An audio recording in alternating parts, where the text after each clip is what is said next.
با در نظر داشت رشد اقتصادیات مملکت، اداره‌کنی سبراناکی ذخیره‌های مالیوی دولتی و به اعتدال آوردن خراجات جهت اجرای تدبیرهای پیشبینی نموده پایان سال گذشته، در این سمت از 1 ایول سال روان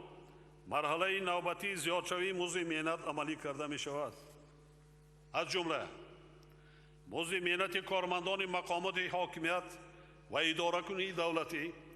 کارمندان مقامات حفظی حقوق و خدمتچیان حربی 15%، کارمندان مؤسسه‌های معارف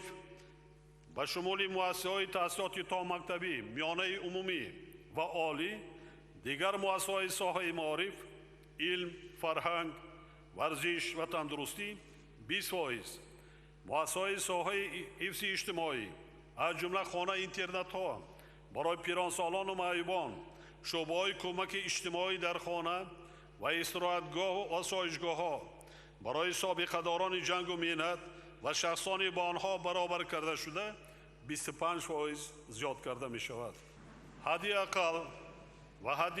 نهایی نفقه از روی سن سال و نفقه زمینوی اینچنین نفقه مهنتی شهروندان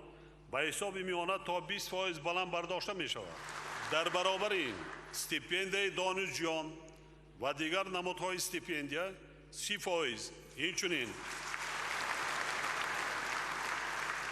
اینچنین موضوع مهنتی حدی اقل 60% زیاد شده، اندازه آن از 250 سامانی تا به 400 سامانی برابر می گردد. قسم سقورتوی نفقه های سقورتوی نیز باز حسابی یعنی ایندکساسیا کرده می شوند. برای مبلغ‌زایی چهارمینی های ذکر شده از بودجت دولت در یک سال 1 میلیارد و 323 میلیون سامانی روانه می گردد.